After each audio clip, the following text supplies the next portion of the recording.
We went with hacker Sean Simmons to the local Barnes & Noble cafe to show just how easily your personal information could be breached on public Wi-Fi.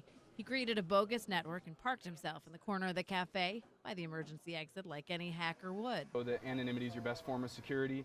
If you don't draw attention to yourself, you usually be okay. Like I said, people that have this level of knowledge, like me, I would, other than the purpose of showcasing it so people know about it, I wouldn't come to a place like this to do things like this.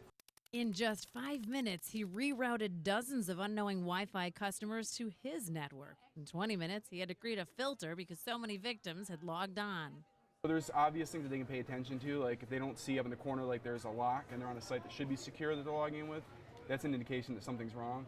I always hear about these things, but I didn't actually expect to encounter it today. Like, I do so much online shopping and just 15 different social media accounts and things like that, so I kind of like having my identity secured. With a device that costs just over $100, he can learn unknowing users' personal email addresses and passwords to several of their accounts. And so I can have a regular mobile device and do essentially the same thing at a lower level on a tablet, interfere with signals and pull information, redirect people to websites that they think are trusted. What's scarier? But it's pretty freely available to pretty much anybody who knows where to look for it.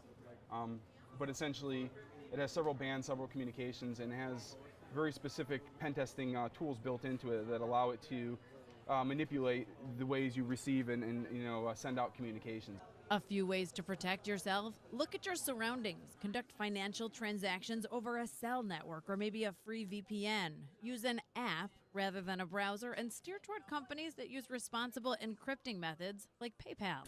We're not saying don't log on. Public Wi-Fi is a major convenience. We're just saying use common sense. If we could find out all this information in just 20 minutes, imagine what a hacker with malicious intent could do with all the time in the world on the World Wide Web. In New Hartford, I'm Katrina Smith, News Channel 2.